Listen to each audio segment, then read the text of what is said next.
America is not a racist country.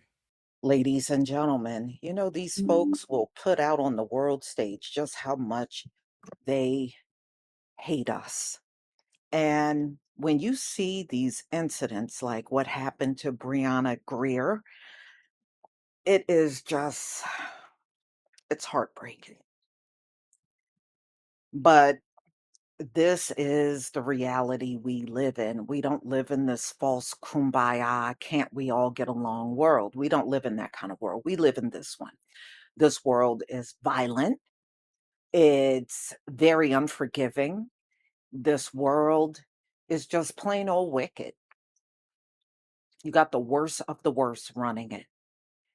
And this is why it will always remain wicked. So there's an update for Brianna Grier, a story that I told you that she was mentally ill and her family placed a call through 911 in hopes to get her to the hospital for much needed help. And instead, deputies showed up and they had zero reason to put her in handcuffs and place her in the back of a patrol. She was having a mental health breakdown. See, she was having a real mental health breakdown. She wasn't having that just because she got in trouble with the law. So, the update, ladies and gentlemen, the Georgia deputies never closed the door on the patrol car, which led to her falling out and dying. Now, my question is this still doesn't fully answer questions. So, did you handcuff her and just throw her in the back seat? Where's the seatbelt? Aren't y'all supposed to seat belt the people in on the back seat? So, you didn't use the seatbelt and you didn't close the door? And how are these men even qualified to be cops and they can't remember to close a door?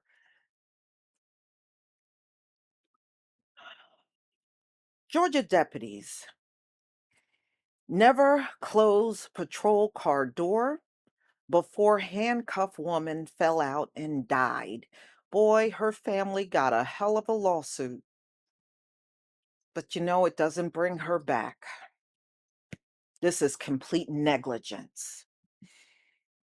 Georgia deputies failed to shut the door of a patrol car while they were taking a woman into custody this month, resulting in her falling out of a moving vehicle and dying. This is according to state officials in a report released Wednesday. Brianna Marie Grier, 28, was having a mental health episode on the evening of July 14th. Her father, Marvin Grier, told WMAZ TV of Macon. Her mother had called authorities for help at their home in Hancock County, about 100 miles southeast of Atlanta. Hancock County Sheriff's deputies arrived shortly afterwards, handcuffed her, and put her in a patrol car. She didn't need to be handcuffed and placed in a patrol car. She needed medical attention. And we know cops are not about to give her that. They'll give her a bullet before they give her medical attention. We already know that. Hancock County Sheriff's deputies did not close the door on the damn patrol car. So Greer fell out of a moving vehicle, sustained severe injuries, and she was in a coma for several days and was pronounced dead at Grady Memorial Hospital in Atlanta last week. The Georgia Bureau of Investigation probe found that deputies failed to close the rear passenger door before the car left the scene.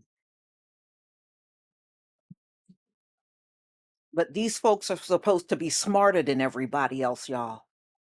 They're supposed to be smarter than everybody. Ooh, I'm glad we don't have to rely on that in our personal lives. All right. Agents with the Bureau conducted interviews in addition to reviewing body camera videos and inspecting the car. Two deputies put Grier in the car with her hands cuffed in front of her body with no seatbelt. Okay, well, what was the reason for not putting the seatbelt on her? What was the reason for not doing that? So you got two deputies handling her, and now one of them got enough sense to put a seatbelt on and close the door. That's a high IQ for you. All right. So after she refused to get in, the GBI said in a statement Wednesday, she indicated to the deputies that she intended to harm herself. I don't believe that.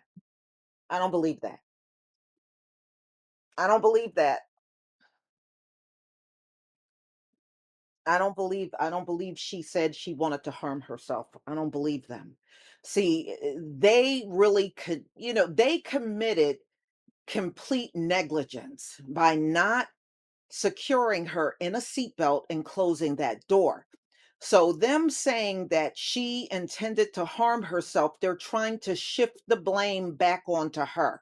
I don't believe them. They got every reason to lie. This looks bad.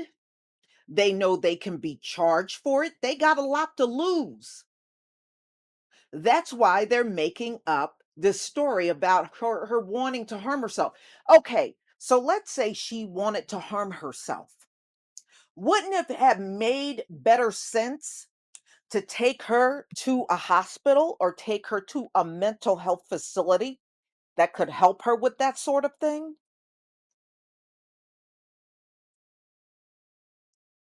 Okay, I don't believe, she can't speak for herself, so they can say anything at this point.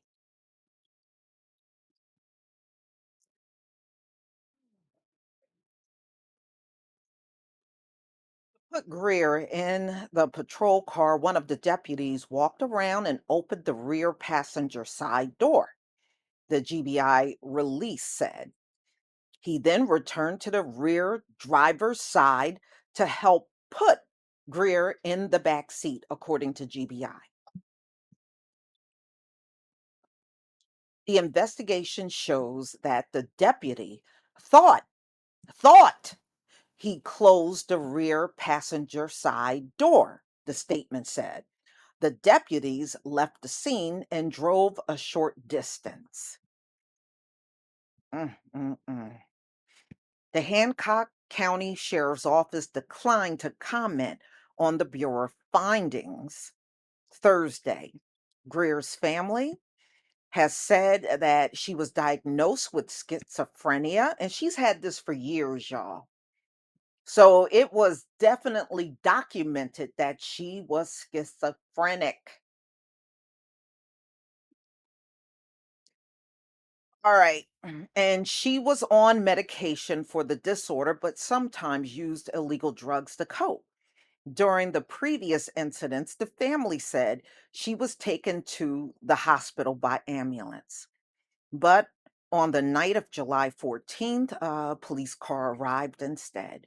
Marvin Greer recalled the deputies said they could detain his daughter for intoxication before they got her medical help in the morning, which was stupid. If she was having a mental health breakdown, even if she was intoxicated, she was at home. She was no threat to the public whatsoever. There was nowhere for her to go but to a medical facility. They didn't have a justifiable reason for locking her up. Her father did not say she was a danger in that household. She was having a breakdown and she needed help. Mm, mm, mm. Okay.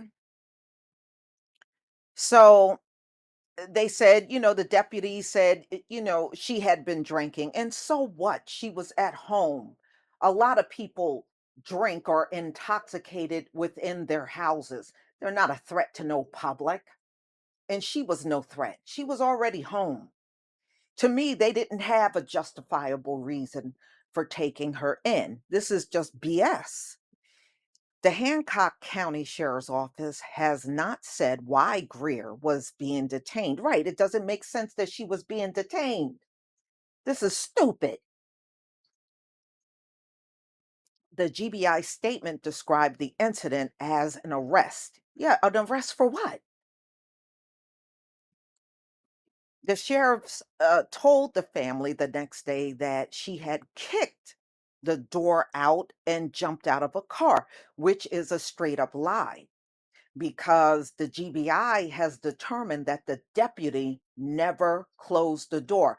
So if the door was never closed, it would not. Why would anybody kick out a door that was never closed? The door was never closed. It was nothing for her to kick out. So you already see the lies in their statement. Already see the lies. And jumped out of a car. She didn't do that. She fell out of that car and they know it. But see, they're in a lot of trouble now, so they're just trying to say whatever they can to cover their behinds. Because what their account makes no sense. That makes no sense whatsoever. So if the door was never closed, why would it need to be kicked out? Get out of here. This didn't happen. So, but he and his wife had a hard time believing she would be able to get out of the police car herself. She didn't. She didn't. Marvin and Mary Grier have retained civil rights attorney Ben Crump, who said in a statement Thursday that the couple are being forced to grieve the unnecessary death of their daughter. Brianna Grier was a beautiful young mother who should still be alive, Crump said. It's the responsibility of law enforcement to keep everyone in their custody safe and alive, including when there is a mental health crisis. Grier is survived by her parents and her 3-year-old twin daughters. What a shame. What a shame. They should have just left her alone in the house with her parents until an ambulance arrived. Boy, I know this is a phone call her parents wish they never made. Mm, mm, mm. And my heart goes out to her family, especially her little girls. Y'all, please tell me what you think. So this story is turning out to be far worse than the one I told you originally. Wow. Please leave your comment and subscribe. Don't forget to hit on the notification bell, and I'll see you on the next video. Peace, family.